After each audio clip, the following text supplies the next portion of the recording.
Everything you were taught about money growing up, most of it was wrong. And I'm not talking about small stuff. I'm talking about deep-rooted beliefs that are literally keeping you broke right now. The worst part? You don't even realize these beliefs are running in the background like a bad program on your computer, quietly draining your financial future. Today, I'm breaking down 5 money myths that were drilled into your head by your parents, your teachers, and society. And I'm giving you the exact blueprint for what you should actually be doing instead. If you're tired of feeling stuck financially, this video might be the wake-up call you need. Before we get into the myths, I need you to understand something. This isn't about blaming your parents. This isn't about blaming your teachers. Most of the people who gave you money advice were doing their best with what they were taught. The problem is, the financial world has completely changed, but the advice hasn't. Your grandparents could work one job for 40 years, get a pension, and retire comfortably. That world doesn't exist anymore. Your parents could buy a house on a single income and watch it triple in value. That's not the reality for most people today. The rules changed, but nobody updated the playbook. So what happens? You follow outdated advice, you do everything right, and you still feel like you're falling behind. And then you blame yourself. Maybe I'm just not good with money. Maybe I'm not smart enough. No, you were just given the wrong map. Today, I'm giving you the updated one. Let's go through these one by one.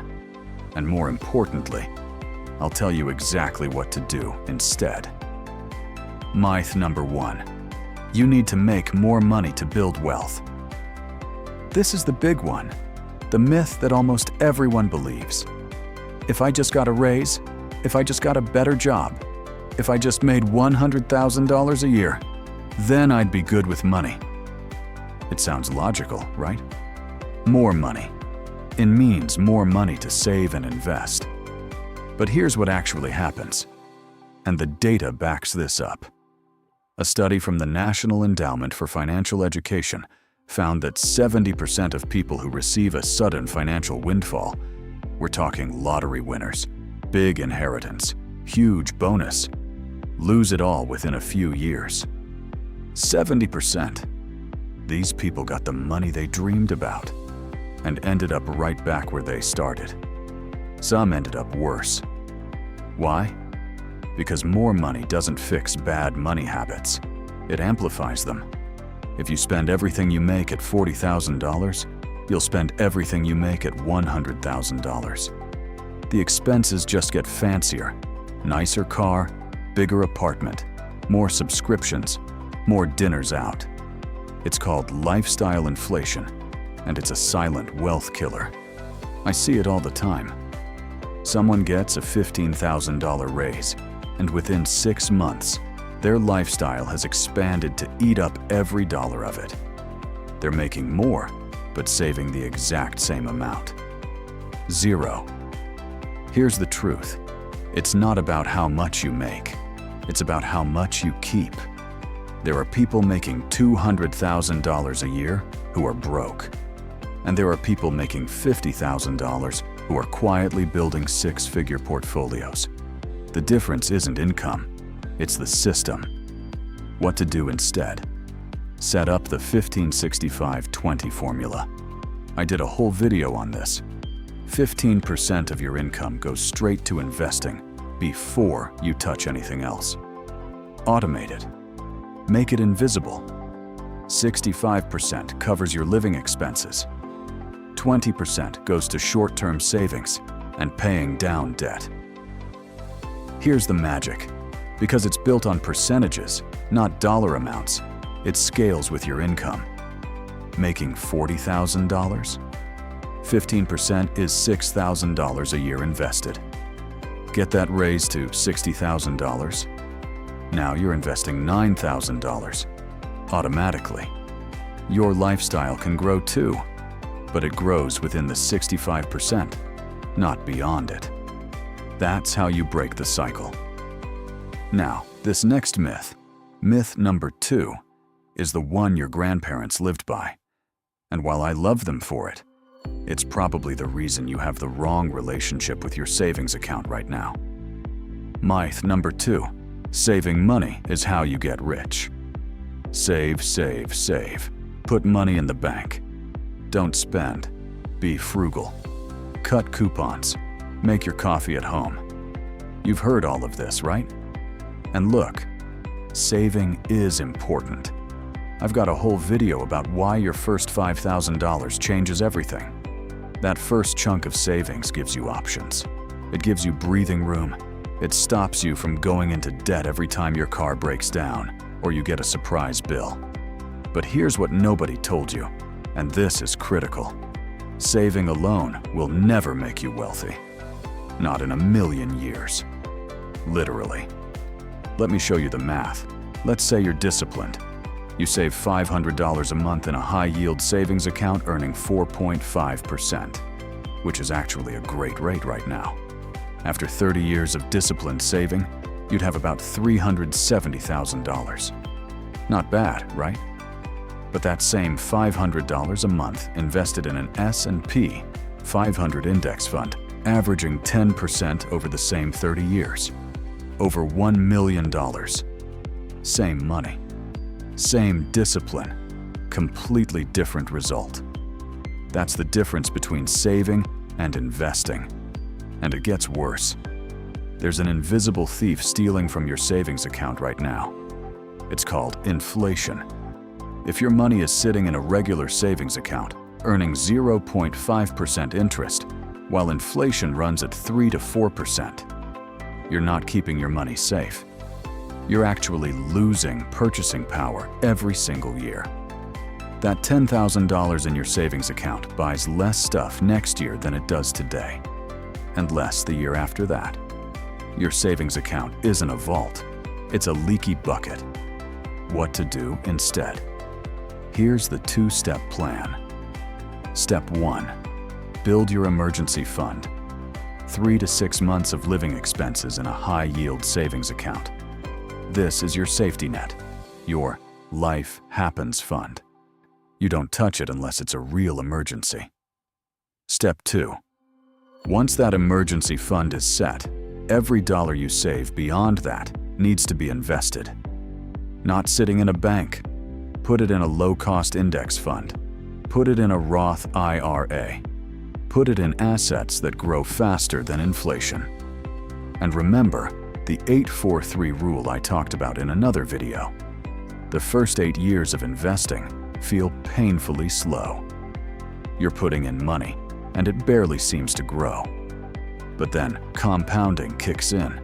Years 8 to 12 feel faster. And after year 12, your money is basically growing on autopilot.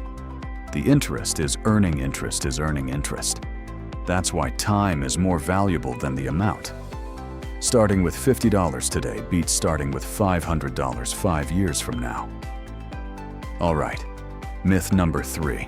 So this is the one that might make you uncomfortable, because you've probably been told this your entire life, and it sounds so responsible on the surface. Myth number 3. All debt is bad. You've heard it a million times. Debt is the enemy. Stay away from debt. Pay off everything.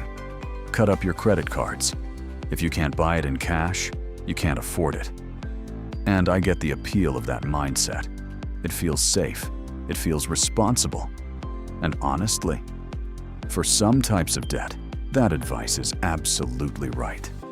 But here's the full picture that nobody gives you. There's a massive difference between bad debt and strategic debt. And the wealthy know this difference. It's one of their biggest advantages. Let me break it down. Bad debt is borrowing money to buy things that lose value.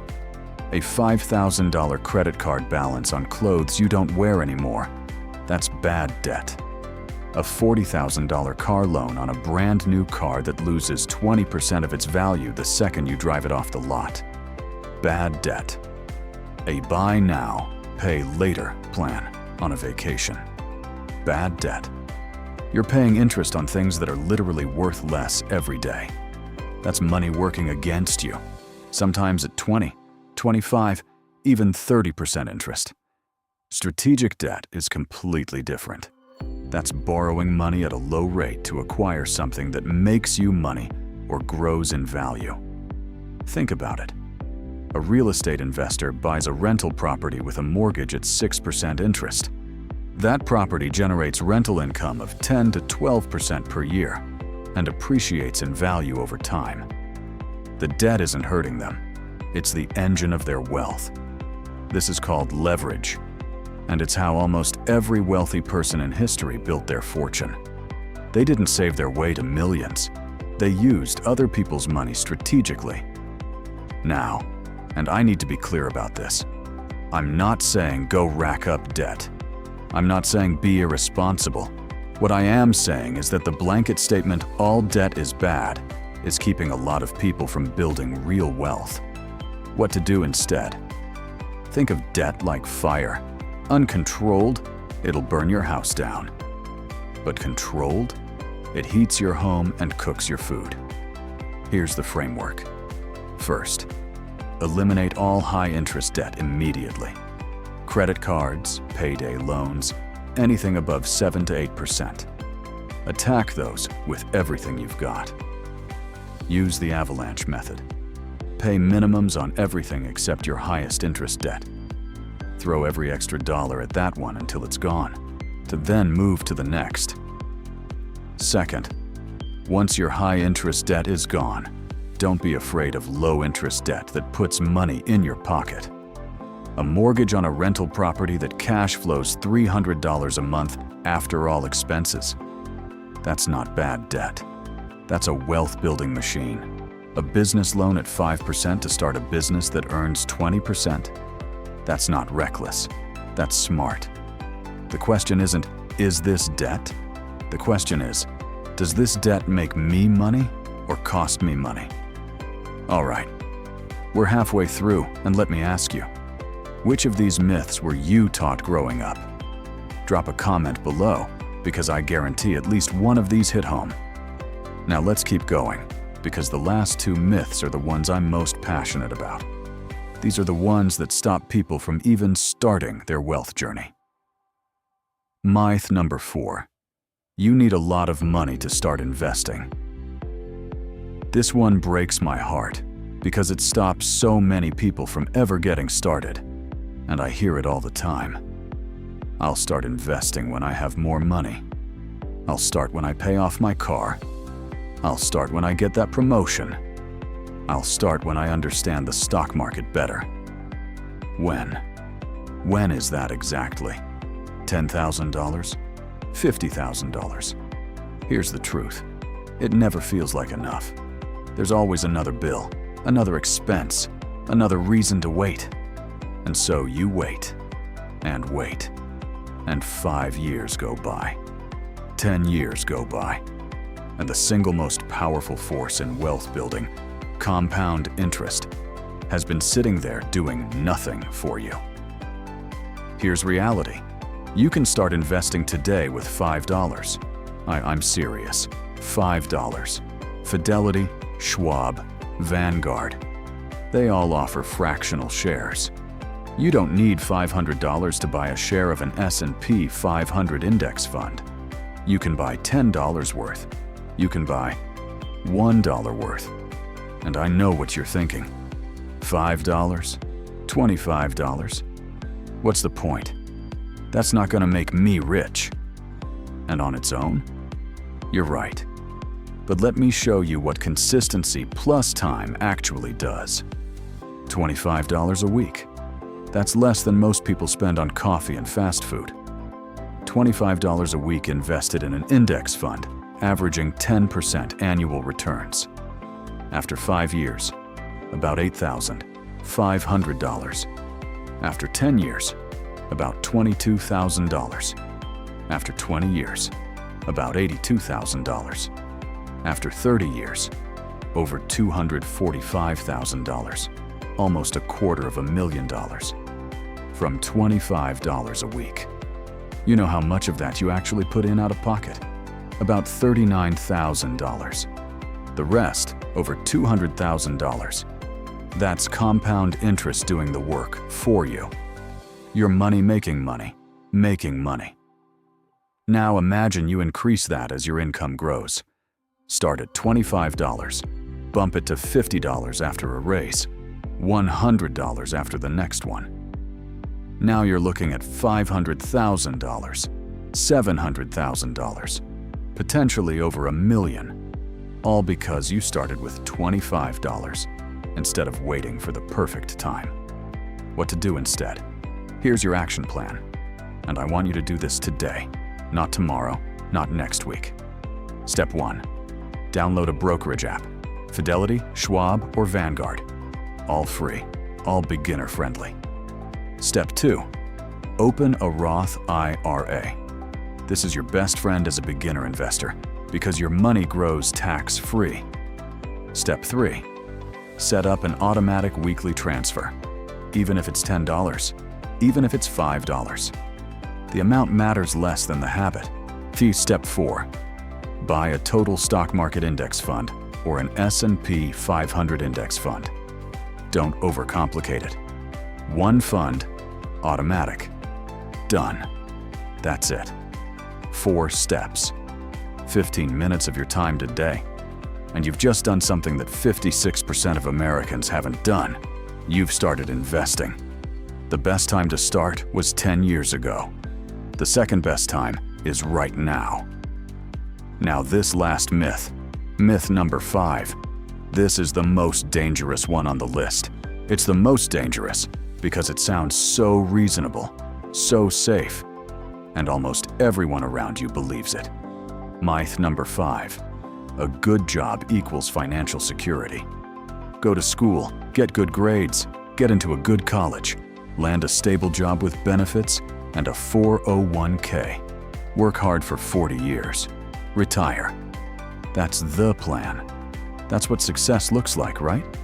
And for your parents and grandparents, it actually worked. Companies were loyal to employees. Pensions existed. You could work at one company for 30 years and get a gold watch and a retirement check. That world is gone. In 2024 and 2025 alone, major companies laid off hundreds of thousands of workers. Not just small companies. Google, Amazon, Meta, Microsoft. The biggest, most stable companies on the planet.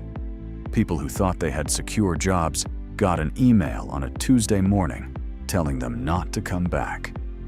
And pensions? According to the Bureau of Labor Statistics, only 15% of private sector workers have access to a pension today. Compare that to 38% in the 1980s. That safety net your grandparents relied on? It barely exists anymore. Here's what nobody tells you. If your paycheck is your only source of income, you are one bad month, one layoff. See, one company restructuring away from a financial crisis. That's not security. That's a tightrope with no net. Now, let me be clear. I'm not saying quit your job. Your job is a powerful wealth-building tool. It's consistent income. It's benefits. It might offer a 401k match, which is literally free money. Don't throw that away. What I am saying is, don't let your job be your only tool. Don't put every egg in one basket, especially a basket that someone else controls. What to do instead? Build multiple income streams. And before you roll your eyes thinking, I don't have time for that, listen. This doesn't mean working 3 jobs. It means being intentional about diversifying where your money comes from. Here are 4 levels, and you can start wherever makes sense for you. Level 1. Invest your job income. Well, take that 15% from the formula we talked about and put it into index funds and your Roth IRA. Now your money is earning money while you sleep. That's income stream number 2. Level 2. Build a skill you can freelance. Writing, design, video editing, coding, consulting, whatever you're good at. Put in 5 hours a week on the side. Even $500 a month extra is $6,000 a year. that doesn't depend on your boss. Level 3. Create a digital asset. A YouTube channel, a blog, an online course, an ebook. Something that earns money even when you're not actively working on it. This takes time to build, but once it's running, it's income that doesn't trade your hours for dollars. Level 4. Invest in cash-flowing assets, rental property, dividend stocks, REITs. These put money in your pocket every single month, regardless of what happens at your day job. You don't need all 4 right away. Start with level 1. That's literally just setting up auto investing. Then add a level each year. Within 3 to 4 years, you've got multiple pillars holding up your financial life instead of one shaky column. The goal isn't to hate your 9 to 5. It's to make sure your 9 to 5 isn't the only thing standing between you and financial disaster. So let's bring it all together. These are the 5 money myths keeping most people stuck, and what to actually do instead. Myth 1. You need to earn more to build wealth. It's about what you keep. Use the 15-65-20 system. Myth 2. Saving money makes you rich. Saving protects you. Investing makes you wealthy.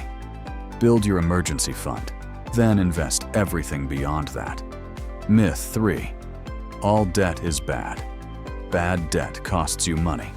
Strategic debt makes you money. Kill high-interest debt, but learn to use leverage wisely. Myth 4. You need a lot of money to start investing. You need $5 and 15 minutes. Start today. Consistency beats amount every single time. Myth 5. A good job equals financial security. A job is a tool, not a safety net. Build multiple income streams so one bad day at work doesn't become a financial disaster. Here's what I want you to take away from this video. The money advice you grew up with wasn't bad because the people who gave it to you were bad. It was bad because the world changed and the advice didn't update.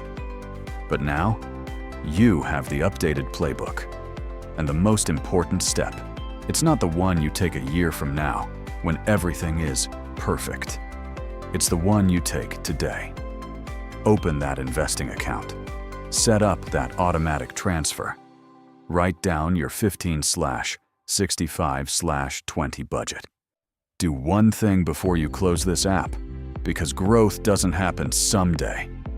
Growth begins now. If this video opened your eyes, smash that subscribe button.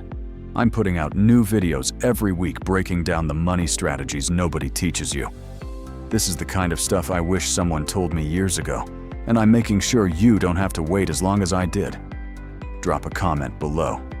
Which myth were you taught growing up? And which one surprised you the most? I read every single comment. Now go watch this video right here. It breaks down the 15/65/20 formula step by step, so you can set up your system today. I'll see you in the next one.